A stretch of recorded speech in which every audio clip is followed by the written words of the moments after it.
Hello， 大家好，我係羅拉啊，歡迎返到嚟50+不可能任務。平日呢，我就多數同大家分享一下北上消費嘅攻略，飲飲食食，行街買嘢。今日就想講下第二樣，講下搵錢喺香港都可以做到嘅好嘢。相信大家都有發現，金價由舊年一路狂飆，升到今年超過$5000大關，傻傻地啊！咁但係近期呢，又發上發落喎，一日升跌差成1000蚊。今日羅拉就唔係教大家喺咩價位去買或者賣黃金，反而呢係幫大家發掘到一個新嘅門路。除咗成日排隊嘅中環中記，又或者係油麻地嘅財記之外，仲有一個新嘅門路，可以俾到大家既方便又安全、全透明嘅方式去買咗手上面嘅飾金，亦都唔需要好似去金鋪買金咁，唔係嗰間鋪頭出嘅金飾或者係金條呢，佢唔收。講咗咁耐，咁即係介紹咩呢？羅拉就會叫佢做黃金 ATM 機，即是係咩啊？係一部自助嘅黃金金飾回收機。咁係喺上環孖沙街有一間叫做香港黃金科技公司，佢係地鋪嚟嘅，你行過就見到啦。最初我都以為係嗰啲夾公仔機，原來係賣金嘅。咁上個禮拜羅拉就攞咗2對舊嘅黃金耳環去同大家實測過一次。其實最初我係喺深圳就已經發現過呢一部機，當時呢係有一間叫做金雅福喺深圳上市公司呢旗下嘅一個機器嚟嘅，佢喺好多商場都會有呢個自助回收黃金機，同埋都有賣一啲嘅小飾物嘅。不過當時呢，因為喺內地，佢一定要有內地身份證同埋內地嘅銀行戶口先至可以做得到。咁所以羅拉呢都係只可以做咗一個初步測試，試下佢個機器嘅運作，但係呢就唔能夠成功咁賣金。咁估唔到喺香港原來都已經引入咗呢一部機啦。咁以下落嚟我就會同大家初步介紹一下呢部黃金 ATM 機嘅運作原理，咁同埋分享俾大家睇下我賣金嘅呢個全過程。根據官方嘅介紹，呢部黃金 ATM 機嘅運作原理呢係結合咗物聯網、大數據、人工智能、光譜分析、紅外線檢測同埋內置熔爐咁樣嘅技術呢，將傳統嘅黃金回收或者係購買呢轉為全自動化、標準化同埋透明化嘅流程，所以呢就真係好似一部銀行嘅 ATM 機啦。佢個好處呢，就係人人都可以攞啲黃金入去做一個嘅初檢嘅，只要你嗰個檢測嘅金器或者金飾係由3克至到1000克以內呢，係可以做一個免費嘅檢測。咁佢係會利用一個叫 XRF 嘅射線呢，就做個光譜分析，加埋紅外線檢測。咁裏面呢，亦都有個自動化嘅檢視過程，同埋一個好高度精準嘅電子秤，咁就可以呢測到精準度係0.01克。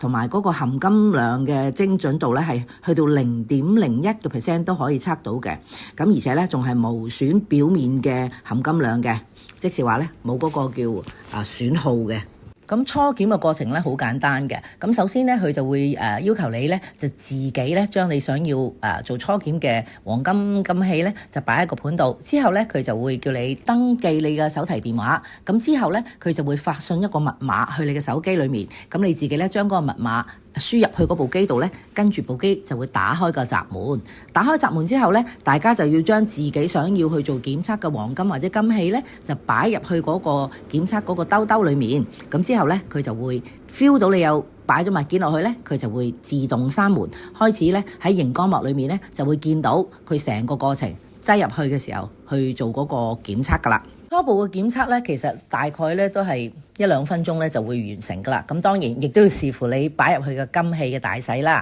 好似羅拉嗰2對耳環仔咁就好快嘅啫，2分鐘到就做完檢測。咁喺屏幕上面咧就會顯示嗰個你檢測嘅物品嘅重量啦，咁同埋嗰個初檢嘅含金量嘅。嗱，好似熒光幕，你會見到佢入咗去之後呢，就會初步做咗個重稱。咁佢呢度顯示呢，就係用兩嚟計嘅，因為香港啊嘛。咁另外呢，你亦都會留意到呢，熒光上方呢都會見到一個叫現貨金嘅價格。咁嗰度呢都係根據香港嘅黃金交易所嘅現貨金嘅價格嚟到做參考嘅。咁你陣間如果真係賣金呢，佢都會用當時嗰個市價呢嚟到計算嘅。咁當佢做完嗰個初步檢測，好似熒光幕所見到嗰個顯示屏裏面咧，佢就會出晒究竟而家現貨金幾多錢啦，每兩你嗰個黃金飾品你擺入去嘅時候重量係幾多啦，跟住你個初檢嗰個含金量啦，最後咧佢就會有一個叫預估嘅賣金嘅價錢。咁嚟到呢度，如果大家純粹都係想試下大家嗰個嘅飾金個重量同埋嗰個初檢嘅含金量嘅話咧，隨時可以嚟到呢度咧按取消，咁你就可以攞翻你啲金器噶啦。咁但係如果你有興趣真係去進行下一步嘅賣金嘅過程咧，咁你就會見到下面咧就需要你做確認嘅關於你嘅個人資料，咁所以你咧撳 Next 咧就會去到下一版。按照香港嘅防止洗黑錢條例同埋海關嘅條例咧，買賣黃金咧都需要登記個人資料嘅，最主要咧就係你嘅名啦同埋身份證。咁亦都係因為呢個咧之後咧就可以用轉數快咧就完成嗰個支付嘅。咁當你輸入完自己個人資料，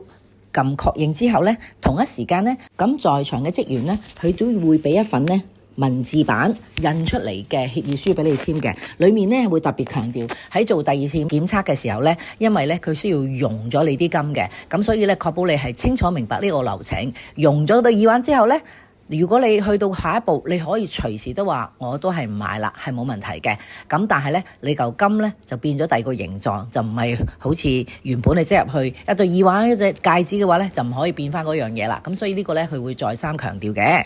咁第二次檢測咧就會花時間會耐少少啦，因為咧佢會先咧以裡面嘅內置嘅熔爐高達1000度嘅溫度咧幫你溶咗你啲金先嘅。雖然咧我嗰對耳環仔咧就唔係好大，咁啊0.1幾兩，咁但係咧大概都花咗差唔多5至8分鐘嘅時間先至溶完。溶完之後咧佢仲要降溫喎，降完溫先就可以重新再做一個最後嘅檢測。嗱，好似熒光幕你會見到咧右上角光光地橙色嗰度咧，其實嗰度就係熔爐啦。中間裡面咧有個顯示屏咧就顯示緊溫度嘅，咁嗰陣時咧已經係1000幾度噶啦。心水清嘅朋友咧都會發現咧，其實喺成個過程裡面咧嗰個現貨金價格咧一路都喐緊嘅喎，咁佢亦都會即時反映嘅。好似熒光幕裏面咧，你會見到啦，佢做完晒成個過程咧，溶完金之後咧，嗰嚿金咧，我隻金耳環咧就變成一個金餅仔啦，丁士咁大粒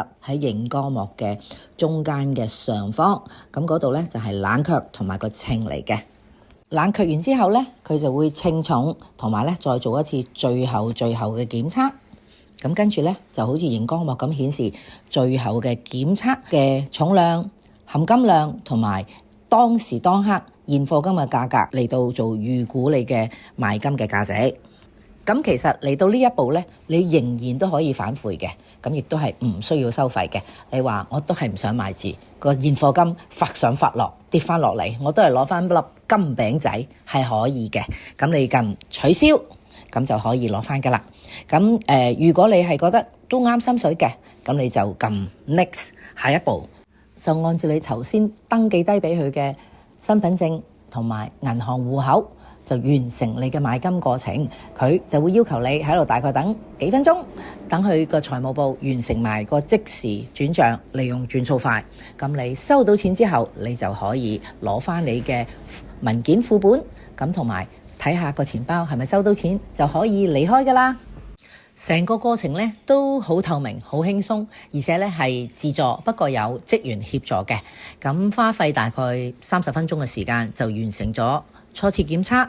熔金、冷卻、第二測，咁最後就係重稱同埋付款。當日羅拉去試玩呢部機嘅時候咧，就係閒日嚟嘅，下晝食完飯，咁咧就唔算特別多人。尤其是如果你對比中記啊、財記咧，就唔會有人排隊嘅呢度。不過咧，就佢有3部機，分別係 set 咗咧係用英文、廣東話或者係普通話嚟到運作嘅，咁所以其實咧係都好方便。現場咧都有幾個人咧入過嚟嘅，咁同一時間咧喺羅拉賣金嘅時候咧，其實咧都有另外一位先生咧帶咗一對龍鳳鈪嚟賣喎，咁佢可能就要等耐啲啦，因為我賣完嘅時候佢都未走得。總結翻今次呢個自助黃金 ATM 機嘅回收嘅流程咧，都係好暢順，亦都非常之透明。對比之下咧，羅拉反而咧幾喜歡呢一個黃金回收機嘅自助方法，因為咧佢透明啦，又冇另外收費啦，又唔會損耗金啦，又唔使排隊，更加唔需要打電話去問價，因為咧現場你都可以睇到個即時嘅金價，咁亦都可以咧隨時隨地都可以縮翻轉頭唔買都得，繼續留意下金價，亦都唔需要睇人面色，非常之方便。